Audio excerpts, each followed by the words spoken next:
बस्तर में इन दिनों अगर आप देख रहे होंगे लगातार, या मेरी रिपोर्टिंग में भी देखते होंगे कि बस्तर के अलग अलग इलाकों में लगातार कैंपों का विरोध हो रहा है आदिवासियों के द्वारा। और बस सरकार जो है बस्तर के अलग अलग इलाकों में सुरक्षा बल के कैंप लगा रही है। तो ऐसे में मेरे दिमाग में एक बात आया कि इसका उपचार क्या होना चाहिए, निष्कर्ष क्या निकाला जाना चाहिए कि आदिवासी भी खुश हो जाएं और सरकार को भी उस काम को करने में सहूलियत हो। तो एक निष्कर्ष लेके आया हूँ। नमस्कार, मैं विकास तिवारी हूँ और आप बस्तर टॉकीज़ देख रहे हैं। दरअसल इस वक्त मैं लहुंडीगुड़ा के पास एक रिसॉर्ट देख रहे हैं, इस रिसॉर्ट में हूँ। सबसे पहले आप रिसॉर्ट को देखें चारों तरफ, ये कितना दूधिया रोशनी से जगमगाता बहुत ही खूबसूरत रिसॉर्ट है। अब मैं आपको बताऊंगा तो आप भरोसा नहीं करेंगे, लेकिन ये सच है। ये जो रिसॉर्ट है ये अब से कुछ ही समय पहले तक एसटीएफ का कैंप हुआ करता था।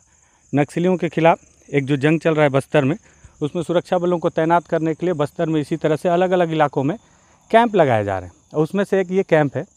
अब आप सोचिए कि बस्तर में कैंप का एक दूसरा उपयोग ये भी किया जा सकता है कि कैंप को बंद करके वहाँ पे इस तरह से पर्यटकों के लिए रिसॉर्ट खोल दिया जाए, जिसमें कि पर्यटक आएँ और शांति से रहें और जिस शांति की तलाश में हैं उसको प्राप्त करें।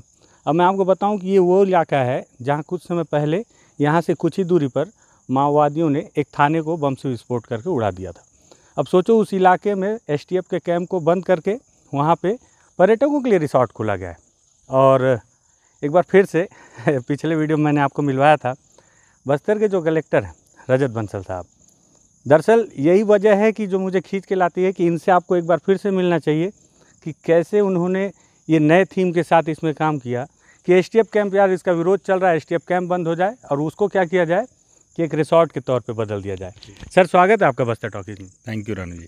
सर, ये बताएं कि एसटीएफ का कैंप है, बस्तर में लगातार कैंपों का विरोध हो रहा है, तो कैंप को आप सीधे पर्यटकों के रिसॉर्ट में बदल दिए, कैसे ये थीम आया और क्या इसके लिए आपने किया? इसमें मैं थोड़ा सा उसमें आपत्ति करूंगा, या जो मेरा अनुभव है यहाँ पर। कुछ दिन पहले हम लोग कोलिंग जैसे क्षेत्र में भी गए थे, रात्रि विश्राम भी किया था, बात भी की थी। तो एक जो पहले बात होती थी कि लोकल स्थानीय लोग खास तौर पे जो बहुत सेंसिटिव एरिया में रहते हैं उन लोगों कैंप को विरोध करते हैं। अब वो चीज़ नहीं देख रहे हैं हम लोग, क्योंकि एक तो सबसे इम्पोर्टेंट बात यह है कि अब हम कैंप लाने से पहले एक डेवलपमेंट का मॉडल कर रहे हैं। एक हमने एक गोंडी भाषा में मनवा नवा नार एक योजना भी बनाई थी। तो जहाँ भी कैंप स्थापित होता है तो कैंप पुलिस को बैठाने से पहले कैसे हम लोग विकास का काम कर सकते हैं, वहाँ पर जो पेयजल समस्याएं हैं, स्वास्थ्य की समस्या, उसको कैसे दूर कर सकते हैं, साथ में सुरक्षा बल भी जाएं, सेफ्टी दें, रोड भी बने, सारी चीज़ें हों, उस दृष्टिकोण से करें। तो कैंप का विरोध लगने में नहीं हो रहा है, लेकिन निश्चित रूप से जो आप बता रहे हैं कि जैसे यहाँ जहाँ अपन खड़े हैं तो ये एसटीएफ का कैंप हुआ करता था। निश्चित रूप से 10 साल पहले की बात है, एक बड़ी घटना भी हुई थी यहाँ पर। एसटीएफ यहाँ पर मौजूद थी, बड़ी संख्या में लोग थे। उसके बाद अब क्योंकि सब सामान्य हो गया तो वो एसटीएफ यहाँ से औचित नहीं था, तो यहाँ से इस कैंप को छोड़ दिया था। तो इसको हमने आईजी साहब से संपर्क करके इसको अपने आधिपत्य में लेते हुए यहाँ पर एक इको टूरिज़्म रिजॉर्ट बनाया। और इसकी जो खास बात है वो ये है कि आप देख रहे हैं कि जो फर्शी पत्थर जो लुहांडीगुड़ा क्षेत्र में उपयोग होते हैं लोगों के घर में, बाड़ियों में, उस फर्शी पत्थर का उपयोग करके इसको बनाया गया है। और जो पर्यटक हैं, जैसे अभी कोरोना काल चल रहा था, उसके पश्चात भी 2019 और 2021 में हम देखें आंकड़ा, तो लगभग 50% जो टूरिस्ट हैं उसका बढ़ावा हुआ है। तो बस्तर की छवि भी बदल रही है, इससे समझ में आता है। और उस छवि, बदलती छवि का ही मतलब है कि जितने पर्यटक आ रहे हैं और उनके लिए हम लोग उतना डिमांड जितना है उतना सप्लाई नहीं कर पा रहे रहने की जगहों का। अच्छा। जैसे हमारे गेस्ट हाउस हैं यहाँ पर, उसमें कुछ रूम्स हैं, कॉटेज है टूरिज़्म बोर्ड का, लेकिन वो भी थोड़ा सा लोगों के लिए महंगा पड़ता है। तो जो युवा पीढ़ी आती है उनको डॉर्मेट्री टाइप की जगह चाहिए होती है। तो यहाँ पर जो हमने बनाया है उसमें डॉर्मेट्री का सिस्टम है, तो थोड़ा सस्ते में लोग कर सकते हैं। फिर एक बड़ा लॉन है तो लोग अपनी पार्टीज़ भी ऑर्गेनाइज़ कर सकते हैं, छोटी मोटी सेरेमनीज़ हो सकती है। तो उस दृष्टिकोण से इसको बनाया। तो और बेहतर पार्ट इसका यह है कि रोज़गार जो मिले वो स्थानीय लोगों को मिले। तो उनका विश्वास जो प्रशासन से वापस आए, प्रशासन पे, पुलिस पे, कि हाँ निश्चित रूप से ऐसा नहीं है कि कैंप आ गया तो ज़िंदगी भर रहेगा। कैंप आएगा तो सुरक्षा प्रदान करेगा, विकास लाएगा। विकास आएगा तो उसके बाद कैंप की ज़रूरत चली जाएगी और उसके बाद वो कैंप की जगह पे भी और विकास हो सकता है। ये एक उदाहरण है। और जब विकास आएगा तो उसको देखने के लिए विकास तिवारी भी आएगा। सर, ये बोल रहा था कि अभी लास्ट टाइम आप चांदा मेटा भी गए थे। अच्छा, मैं आपको बताऊं कि कोलिंग और चांदा मेटा में बस्तर कलेक्टर रजत बंसल जी ने एक रात बिताया था। चांदा मेटा में तो खैर रात नहीं बिताए थे। और कोलिंग में रात बिताना मेरे लिए बहुत ज़्यादा आश्चर्यचकित करने वाली घटना है, क्योंकि कोलिंग वो इलाका है जो इसे कभी नक्सलियों की राजधानी कहा जाता था। आपने वहाँ पे भी रात बिताया, फिर चांदा मेटा में भी आप गए। तो क्या लगता है कि वहाँ के लोगों की उम्मीद क्या है सरकार से, और वहाँ पे एक तस्वीर आपकी बहुत वायरल हुई थी जिसे मैंने देखा था कि आप घुटनों के बल आदिवासियों के बीच बैठे हैं। तब मुझे लगा था कि मैं इसी विश्वास की बात करता हूँ कि हमें आदिवासियों का भरोसा नहीं जीतना है, उनके भरोसे पे खरा उतरना है। तो वहाँ आपको क्या लगा और कि वहाँ पे क्या किया चांदा विशेष रूप से एक मेरे खुद के लिए भी व्यक्तिगत रूप से भी एक भावुक कहानी थी, क्योंकि कोलेंग में लगातार मैं कई बार गया हूँ, 2 बार वहाँ पर रात्रि विश्राम करने का मौका भी मिला है। तो और कोलेंग पहले गए हम, कोलेंग एक टापू होता था, बारिश के समय पूरी तरह से टापू बन जाता था। कोलेंग जब पहली बार गए तो बहुत ख़राब रोड थी, 2 घंटा जाने में लगा। दूसरी बार गए तो कोलेंग की रोड बहुत अच्छी थी, वो काम चल रहा था, उसका निरीक्षण भी किया था। 1 घंटे में बहुत आसानी से 45 मिनट में आप कोलेंग पहुँच जाएंगे। उस समय जब चांदा मेटा गए तो चांदा मेटा पैदल चल के जाना पड़ा, 3 घंटे एक तरफ की दूरी थी। बहुत ही खुद को समझ में आ रहा था कि ये बहुत रिस्की एक जगह है। और जब अभी हाल में जब चांदा मेटा गए, जबकि आप फ़ोटो की तस्वीर की बात कर रहे हैं, तो बहुत अच्छा लगा, क्योंकि हमारे वही जो विश्वास है सुरक्षा बलों के माध्यम से। जब पिछली बार हम चांदा मेटा गए थे तो लोगों ने बोला था हमको यहाँ पर प्राथमिक स्कूल है लेकिन भवन नहीं है। भवन क्यों नहीं बन पाया? क्योंकि पक्का कंस्ट्रक्शन नहीं कर सकते। आंगनवाड़ी है लेकिन भवन नहीं है। तो इस प्रकार की दिक्कतें थी, उनकी मांग थी। तो हमने यही बोला कि, और उनकी तरफ से भी पॉइंट आया कि भाई सुरक्षा बल अगर हमको मिल जाए, यहाँ पर कुछ कैंप हो जाए, तो हमने बोला कि आप लगाने में करेंगे सहयोग। तो बहुत अच्छा रिस्पांस उस समय था। जब हम दोबारा गए 6 महीने बाद, तब तक पुलिस ने भी बहुत मेहनत की, वहाँ कैंप लगाया, रोड बन गई। और वहाँ जब घुटने पे बैठने की जो बात आई, क्योंकि हम लगातार गोंडी में भी बात कर रहे थे, जब हिंदी में बात किया तो निश्चित रूप से एक बैरियर था, जब गोंडी में बात किया तब भी एक बैरियर था। कुछ कहना चाह रही थी महिलाएं, वो नहीं कह रही थी। अच्छा। पीछे से कुछ महिलाएं बोल रही थी, तो फिर मुझे लगा कि नीचे जाके उनको माइक देते हैं। तो फिर वो हंसते मुस्कुराते काफ़ी सारी बातें उसमें से निकली, काफ़ी छोटी छोटी बातें निकली। इनफैक्ट एक कहानी उससे ही जुड़ी थी कि वहाँ पर चांदा मेटा में लगभग 60% घर कहीं ना कहीं से प्रत्यक्ष अप्रत्यक्ष रूप से नक्सलवाद से जुड़े थे, या तो पहले उनके सदस्य रहे थे या उनके परिवार वाले आज भी वहाँ से अधिकतर घर के लोग जेल में हैं। तो वो भी समस्याएं थी। तो कुछ एक नक्सली कमांडर मिली वहाँ पर, जो पुरानी कमांडर थी, जो समर्पित हुई थी बाद में। अच्छा। हाँ, तो वहाँ पर चांदा मेटा में हमने उनसे चर्चा की, तो वो जिस कॉन्फिडेंस से उन्होंने हमसे बात की कि मतलब उन्होंने आँख झुका के नहीं बोला कि मैं कमांडर थी, उन्होंने बहुत कॉन्फिडेंस से बोला ये चीज़ को कि मैं चेतना मंच या उनका जो होता है उसमें थी, चेतना मंडली में थी, और मैं कल्चरल का पूरा देखती थी। तो मैं उनसे समझा भी पूरी चीज़ें कैसा करते थे, क्या करते थे। मुझे लगा जो हम बादल में करते हैं कि आदिवासी संस्कृति को बचाने का जो काम करते हैं, उसको संवारने का काम करते हैं, उसमें उस व्यक्ति का बहुत अच्छा सहयोग हो सकता है। तो उसके लिए उनसे बात की, तो बहुत ज़्यादा इंटरेस्टेड थी। और फिर जब माननीय मुख्यमंत्री महोदय यहाँ आना हुआ, इसका इनॉग्रेशन हुआ, तो उस समय उनसे बात की कि क्या आप इस तरह का कैंप में काम करना चाहेंगी। तो वो बहुत ज़्यादा सहमति उन्होंने व्यक्त की। तो अब उन जैसे लोगों को हम यहाँ पर नौकरी दे सकते हैं। अच्छा, तो उस महिला कमांडर को यहाँ नौकरी दी गई? यहाँ पर नौकरी दी गई, रिसेप्शनिस्ट के रूप में, बहुत स्मार्ट है, अच्छे से बात करती है, कॉन्फिडेंटली। तो अरे वाह। तो हमको ये भी ज़रूरी है कि जो पर्यटक आते हैं तो बस्तर को, नक्सलिज्म को ऐसे देखते हैं कि एक पता नहीं क्या लड़ाई चल रही है, क्या जंग चल रही है। हमको ये समझाना है, समझने की ज़रूरत है कि ये हमारे ही लोग हैं।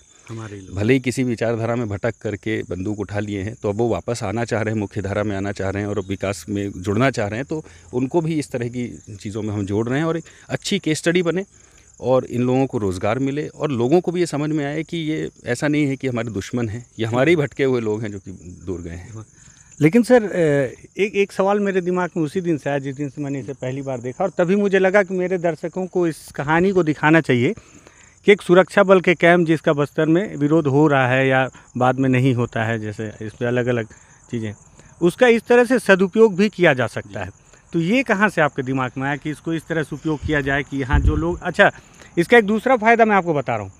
सबसे ज़्यादा बस्तर की नेगेटिव इमेज, ये भी एक कड़वा सच है कि पर्यटकों के माध्यम से भी होती है कि वो बेचारे दूर से पढ़ते हैं, उनको लगता है कि बस्तर में उतरते ही गोलीबारी चल रही है और बस स्टैंड में ही नक्सली खड़े होंगे, और जब आते हैं तो उनकी भ्रांतियाँ टूटती भी हैं। तो ऐसे में उनको एसटीएफ कैंप में आपको ये कहाँ से विचार आ गया कि इसको ही टूरिस्ट प्लेस में बदल दिया जाए? इस कैंप की लोकेशन बहुत अच्छी है। अब हम पहली बार यहाँ पर देखे थे, आईजी साहब ने बताया था कि ऐसा एक कैंप है, उसको देखो क्या कर सकते हो। तो हम लोग जब पहली बार विजिट किए थे तो नदी एकदम बगल में से गुजर रही है, इंद्रावती नदी गुजर रही है, जो चित्रकूट वाटरफॉल है यहाँ से हार्डली 2 या 3 किलोमीटर दूर है, और मेन रोड पे पड़ता है, भानपुरी वाली जो रोड है उसमें पड़ता है, और तीनों तरफ से इसकी विजिबिलिटी है। तो हमको लगा कि एक बहुत अच्छा सेंटर बन सकता है। चित्रकूट में आवश्यकता है मध्यम रेंज के जो लोग हैं, जो बहुत ज़्यादा खर्चा भी नहीं कर सकते, क्योंकि टूरिज़्म बोर्ड के जो कॉटेज हैं वो 5,000 या उस रेंज में जाते हैं, जो उतना नहीं खर्चा कर पाते, तो उनके लिए एक जगह हो और लोग इंटरेक्ट कर पाएँ और इस चीज़ों को अच्छे से समझ पाएँ। और दूसरा, स्थानीय लोगों को रोज़गार मिले, और ऐसे लोग जो नक्सल समर्पण किए हैं, नक्सलवाद में थे और उसके बाद समर्पित हैं, जो लोग पढ़े लिखे हैं, जैसे ये बच्ची की जैसे बात कर रहे हैं, तो इस प्रकार के लोगों को रोज़गार यहाँ से मिल पाए। सर, इसमें क्या क्या फैसिलिटी दी गई है? मतलब मैं देख रहा हूँ पत्थरों से इस कॉटेज को बनाया गया है और ऊपर में जो छत है वो भी पत्थरों का है, जो आदिवासियों का। तो थोड़ा सा आदिवासियों का जो कल्चर है उसको टच करने की कोशिश की गई है। और साथ ही साथ इसके साथ यहाँ के किराया जो मेरे दिमाग में था, और यही चीज़ जो आप बोल रहे हैं कि जो मीडियम रेंज के लोग हैं, तो इसका क्या किराया अगर तय किया गया, अगर आपके जानकारी? इसमें हम लोगों ने इस तरह से इसको बनाया है कि एक तो सबसे पहले रिसेप्शन के अलावा बैंक्वेट हॉल है। तो छोटे मोटे फंक्शन किसी के होते हैं, जो मध्यम वर्गीय परिवार हैं, वो कुछ करना चाहें, तो वो एक जो बोलते हैं डेस्टिनेशन वेडिंग, तो डेस्टिनेशन वेडिंग आजकल करोड़पतियों के लिए है। हाँ। तो वो मध्यम वर्गीय लोग क्यों नहीं कर सकते? तो इस प्रकार की जगह पे चित्रकूट में के पास यहाँ पर कर सकते हैं। तो बैंक्वेट हॉल है, इवेंट्स कर सकते हैं, रेस्टोरेंट है, बस्तर कैफ़े के एक ब्रांच हम लोग यहाँ खोलेंगे, बस्तर कॉफ़ी को यहाँ पिलाएंगे। साथ में डॉर्मेट्रीज़ हैं, कुछ हमने VIP स्वीट रूम्स भी बनाए हैं अच्छे, जिससे कि रेन्यूमरेशन हो पाए, उतना किराया आ पाए। प्लस इसमें जगह बहुत है अभी आगे। तो अभी माननीय मुख्यमंत्री महोदय आए थे, तो टूरिज़्म बोर्ड को देने की बात हुई, जिससे कि वो बेहतर संचालन कर पाएँ। तो निश्चित रूप से आने वाले समय में और इसमें पोटेंशियल है। जो नदी बगल से लगती है, तो उसमें भी हम समूह की महिलाओं के द्वारा बोटिंग करा सकते हैं, एडवेंचर स्पोर्ट्स कुछ करा सकते हैं। तो बहुत पोटेंशियल इस जगह में है। अब धीरे धीरे इसका विकास होगा।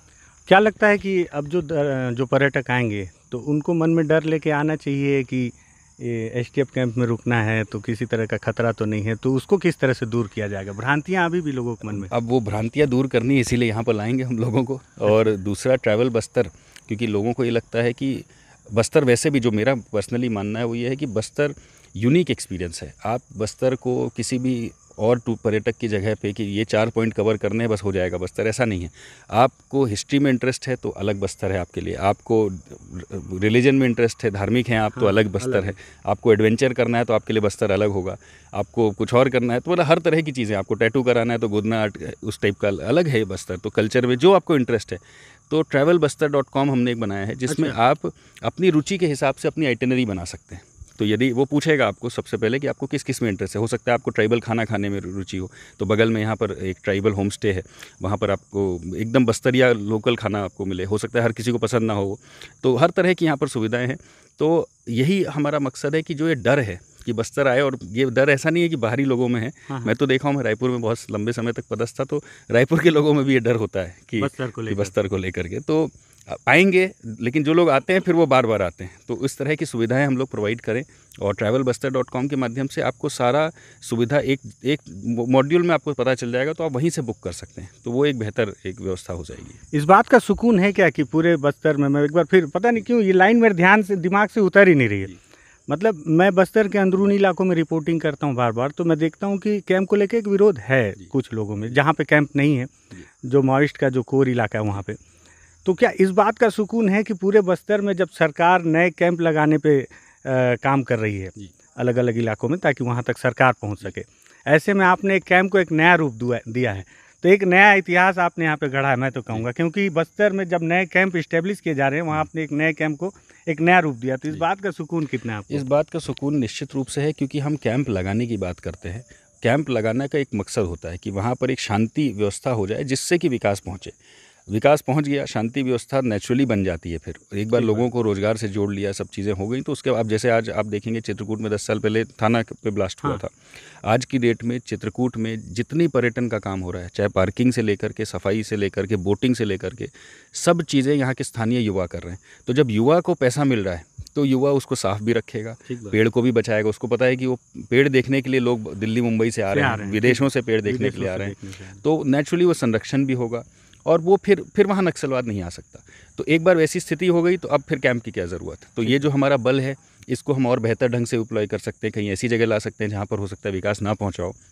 तो कैंप को लगाने के अलावा कैंप को कैसे और बेहतर यूज़ करें जब उसके मकसद ख़त्म हो जाए, इसकी ज़रूरत है। और मैं मानता हूँ कि एक अच्छा उदाहरण है, और माननीय मुख्यमंत्री महोदय ने भी इसकी सराहना की और इसको बोला कि ये बहुत अच्छा रोज़गार का एक साधन दे सकते हैं, एक मॉडल के रूप में निकल के आ सकते हैं।